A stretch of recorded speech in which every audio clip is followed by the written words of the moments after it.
So recently guys, naglabas si Realme ng realme C53 after the success of the realme C55, which ang dami naghahanap sa inyo dito sa channel. And itong bagong labas si Realme is more of a budget-friendly na phone which has a really nice design, fast charging, and one of the slimmest na nilabas si Realme for the C series. So tara, pag-usapan natin.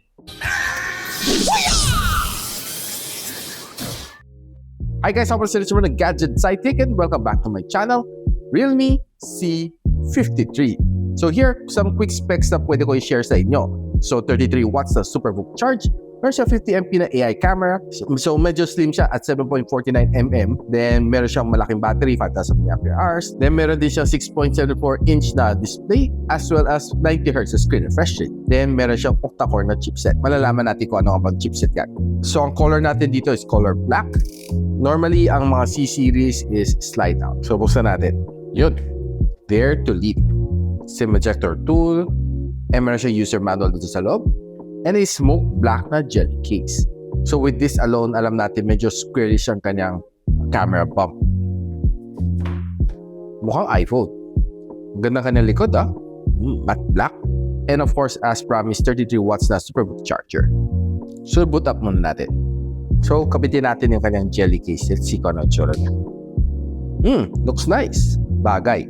And before natin talakayin itong phone na ito, may papakita muna ako sa inyo. And I have here is the mount na gaming USB microphone na may noise cancelling and model na is DM20.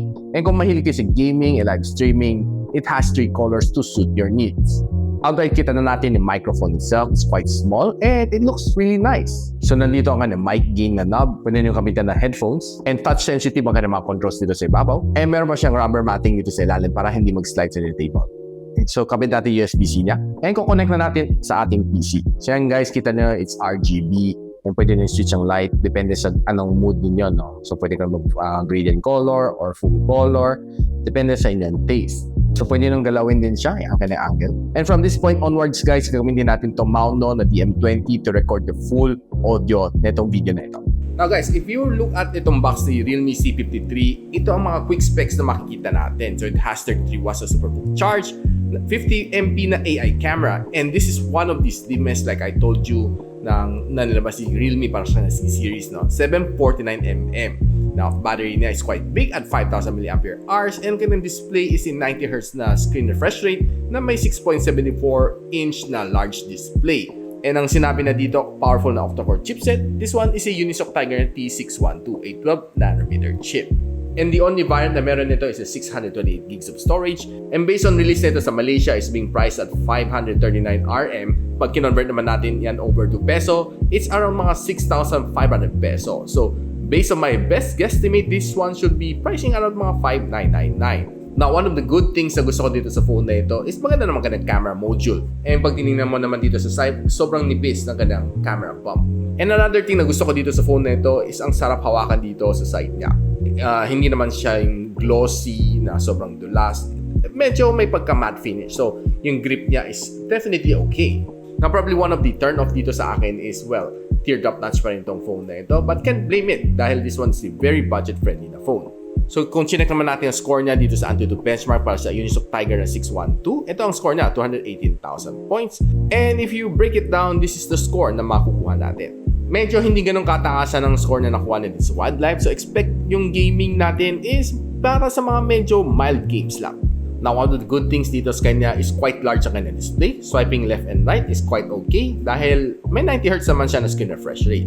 And kung scroll ka naman dito sa mga balita, well, okay din naman. Now, kung mahilig ka naman sa mga social media like TikTok, Facebook, okay. Pag sinwipe mo naman ng paakyat and pababa, okay, smooth naman siya dahil maganda naman kanyang refresh rate at 90Hz. So, browsing experience is definitely smooth. Kung nagsha-shopping ka naman sa Shopee and sa Lazada, okay din. Now, dahil malaki naman kanyang screen dito, I was watching some videos dito over sa YouTube, sa Netflix. Okay naman siya, no? Don't expect too much naman sa kanya dahil this is not an AMOLED display, it's just an IPS LCD. But yung kanyang 90Hz screen refresh rate was able to compensate kahit papaano, giving you a little bit more smoother experience or watching videos dito, be it on anime, sa mga basketball game. Okay, solve na solve to when you're watching with the whole family and buong barkada.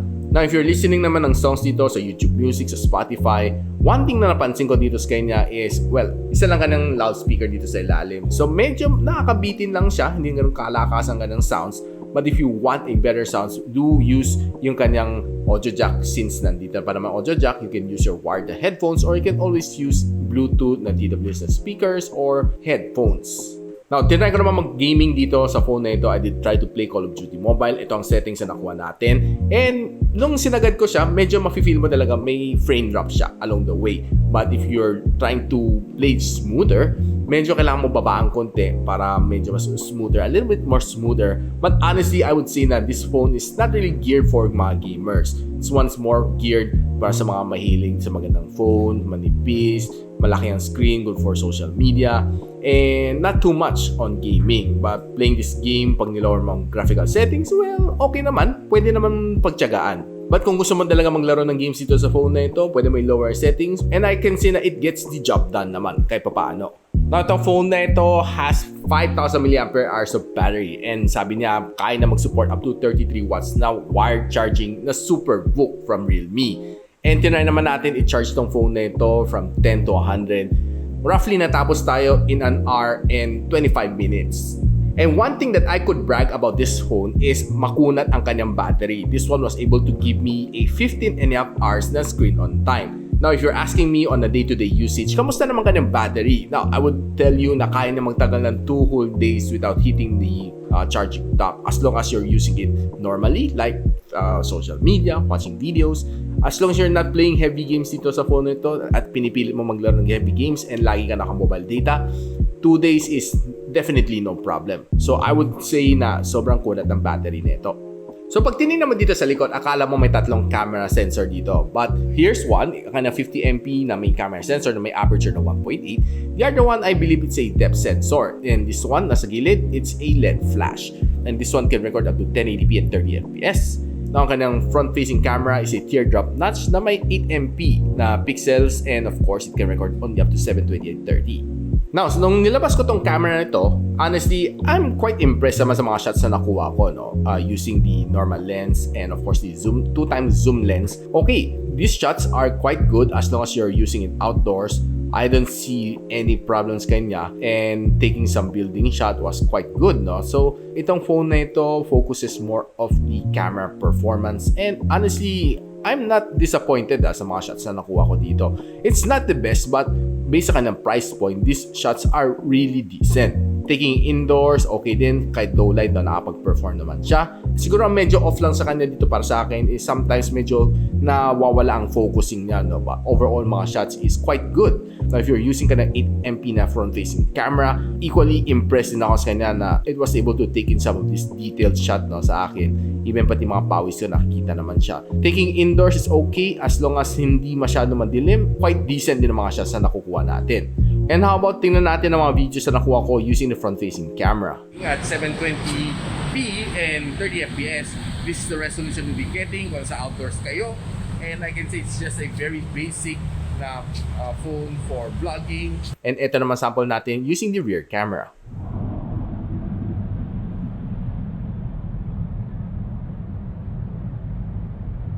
So based sa aking experience sa kanyang camera, it can perform. Honestly, I was really surprised na itong phone na ito, yung kanyang camera was able to give me some really decent shot. May times naman siya na medyo nawawala ka ng focus, but overall, it was still able to get the job done. Marami naman nakuha ng mga magagandang shots dito sa camera na ito, and I'm really impressed. And ang kanyang video quality is not so bad after all. Itong phone na ito, if tama naman aking hula, itong 628 gigs of storage, if this one would be priced at around mga 5,999, I think this one is a good performing camera phone na meron ni Realme at the C series, itong realme C53.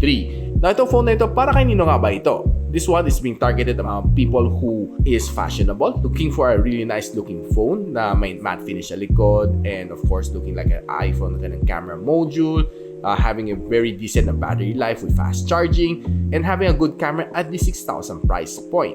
Now, if you're more of a gamer, I would suggest that you try the C55 instead.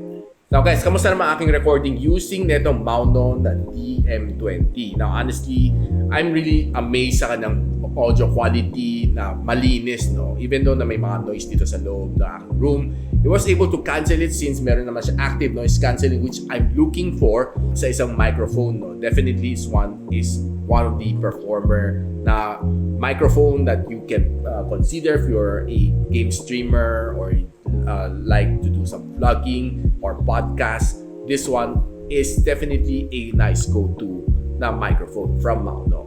Now guys, if you like this video, don't forget to like, subscribe, and of course, hit the bell icon para hindi naman miss ang future uploads here from my channel. And so ako pala si Richmond, and you're watching Gadget Sidekick. What's up? And so ako pala si Richmond, and you're watching Gadget Sidekick. What's up?